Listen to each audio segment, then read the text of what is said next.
शुरुआत राज्य की बड़ी खबरों के साथ। बिहार में कोरोना संक्रमण अब काफ़ी हद तक कंट्रोल में आता दिखाई दे रहा है। मंगलवार को राज्य में केवल 268 नए संक्रमित मरीज मिले हैं। पटना जिले में 24 घंटे में सबसे ज़्यादा पॉजिटिव के सामने आए। जापानी इंसेफेलाइटिस वैक्सीन और टेटनस के लिए एंटी सीरम तैयार करने वाली हैदराबाद की कंपनी बायोलॉजिकल ई की कोविड वैक्सीन का तीसरे चरण का एम्स में पटना में परीक्षण शुरू हो गया है। 100 लोगों पर इसका परीक्षण किया जाएगा। बिहार पर रेलवे मेहरबान हो गई है। अरसे से जिस ट्रेन के विस्तार की फरियाद की जा रही थी उस पर रेलवे बोर्ड ने मुहर लगा दी है। जी हां, धनबाद से गया जाने वाली इंटरसिटी एक्सप्रेस को 24 जून से चलाने की घोषणा कर दी गई है। पटना में दीघा से सारण और वैशाली जिले की सीमा पर सोनपुर के बीच जेपी सेतु के समानांतर नए 4 लेन पुल के निर्माण पर केंद्र की सहमति मिल गई है। जेपी सेतु के समानांतर नए पुल के साथ कई अन्य योजनाओं पर भी सहमति बनी है। यह पटना शहर में गंगा पर बनने वाला चौथा पुल होगा। बिहार के माध्यमिक एवं उच्च माध्यमिक विद्यालयों में 37,440 पदों पर शिक्षकों की बहाली की तैयारी चल रही है। यह बहाली राज्य में छठे चरण के तहत 1.25 लाख शिक्षकों की नियुक्ति के लिहाज से अलग है। शिक्षा विभाग ने तय किया है कि अपग्रेड किए गए माध्यमिक विद्यालयों में शिक्षकों के जो नए पद सृजन किए गए हैं उन पदों पर शिक्षकों की बहाली प्राथमिकता में होगी। बिहार में 21 जून से मेगा अभियान की शुरुआत कर 6 महीने में 6 करोड़ लोगों को टीकाकरण करने का लक्ष्य किया गया है।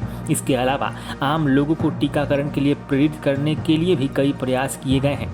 बैंकों ने भी लोगों को प्रेरित करने के लिए वैक्सीन लेने के बाद फिक्स डिपॉजिट पर अधिक ब्याज देने की घोषणा की है। बिहार में लंबित मामलों की निगरानी के लिए बनाया गया इन्वेस्टिगेशन मॉनिटरिंग सेल अपराध अनुसंधान के अंतर्गत काम करेगा। यह सेल, इसका मकसद राज्य भर के थानों में लंबित मामलों को जल्द से जल्द निपटारा करना होगा। लॉकडाउन के 15 महीने बाद गया कामाख्या साप्ताहिक एक्सप्रेस फिर से गया जंक्शन के प्लेटफॉर्म नंबर 6 से अपने पुराने समय से मंगलवार की दोपहर 12:55 पर गया से कामाख्या के लिए रवाना हुई। बता दें कि कामाख्या को जाने वाले नवादा, शेखपुरा, लखीसराय, भागलपुर के रेल यात्रियों को बड़ी राहत मिली है। मानसून की सक्रियता अगले सप्ताह तक कम होगी। अगले 4 दिनों के मौसम पूर्वानुमान में बताया गया है कि हल्की से मध्यम बारिश होगी। भारी बारिश की भी संभावना अब नहीं है। बिहार के नेता प्रतिपक्ष तेजस्वी यादव बुधवार को पटना पहुंचे। यहां आते ही उन्होंने सांसद चिराग पासवान को अपने साथ आने का न्योता दे डाला। कहा कि चिराग भाई को तय करना है कि बंच ऑफ थॉट्स के पुर्जे के साथ रहेंगे या बाबा साहेब ने जो संविधान लिखा है उसका साथ देंगे। अब एक नज़र देश की कुछ बड़ी खबरों पर। प्रधानमंत्री नरेंद्र मोदी के आमंत्रण पर गुरुवार को यहां जम्मू कश्मीर पर सर्वदलीय बैठक का आयोजन होगा। जम्मू कश्मीर के गुपकार गठबंधन में शामिल सभी दलों व कांग्रेस ने भी इसमें शामिल होने की स्वीकृति दे दी है। आतंकियों की हरकतों को देखते हुए सुरक्षा बलों के लिए जम्मू कश्मीर में 48 घंटे का हाई अलर्ट ऐलान कर दिया गया है। 24 को इंटरनेट सेवा को भी सस्पेंड किया जा सकता है।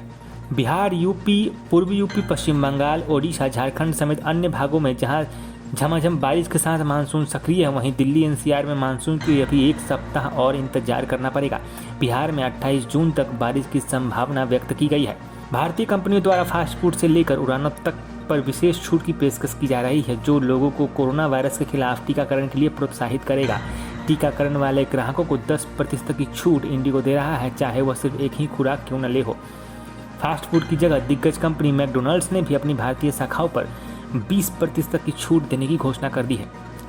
महाराष्ट्र के सतारा जिले की महाबालेश्वर स्थित गुफाओं में निपाह वायरस की होने की पुष्टि हुई है। महाबालेश्वर को भारत में मिनी कश्मीर कहा जाता है। यह वर्ष जहां हजारों की संख्या में सैलानी आते हैं उन पर अब खतरा मंडराने लगा है।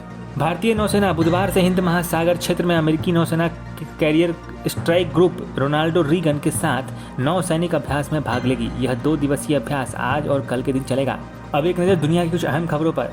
रूस ने म्यांमार के साथ सैन्य संबंधों को मजबूत करने के लिए प्रतिबद्धता दिखाई है।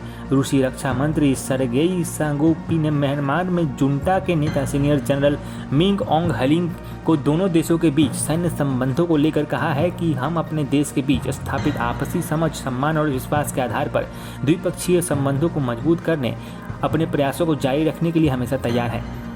भारतीय मूल की किरण आहूजा को ऑफिस ऑफ पर्सनल मैनेजमेंट प्रमुख पद के लिए नियुक्ति को सीनेट ने मंजूरी दे दी है। उनकी नियुक्ति के लिए उपराष्ट्रपति कमला हैरिस को वोटिंग में भाग लेना पड़ा। किरण आहूजा को राष्ट्रपति जो बाइडेन ने नामित किया था। पाकिस्तान को चीन निर्मित कोरोना वायरस की वैक्सीन की 20 लाख और खुराकें मिल गई है, जिससे देश को टीकाकरण अभियान के मदद में आगे बढ़ाने में और भी सहूलियत होगी। कोरोना वायरस महामारी और विवादों से घिरे ओलंपिक खेलों की शुरुआत से ठीक 30 दिन पहले टोक्यो ओलंपिक आयोजकों ने बुधवार को देर रात हजारों दर्शकों को देखने की अनुमति देने का योजना का बचाव किया, लेकिन खेल वाले स्थानों पर शराब की बिक्री पर रोक लगा दी है।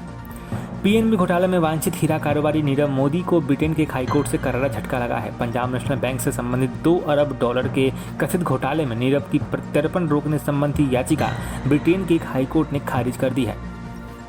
तो ये थी दिन भर की कुछ बड़ी खबरें। ऐसी खबरों से जुड़े रहने के लिए हमारे YouTube channel AB Bihar news को सब्सक्राइब करें, साथ ही इस वीडियो को शेयर करें और इसे लाइक करें।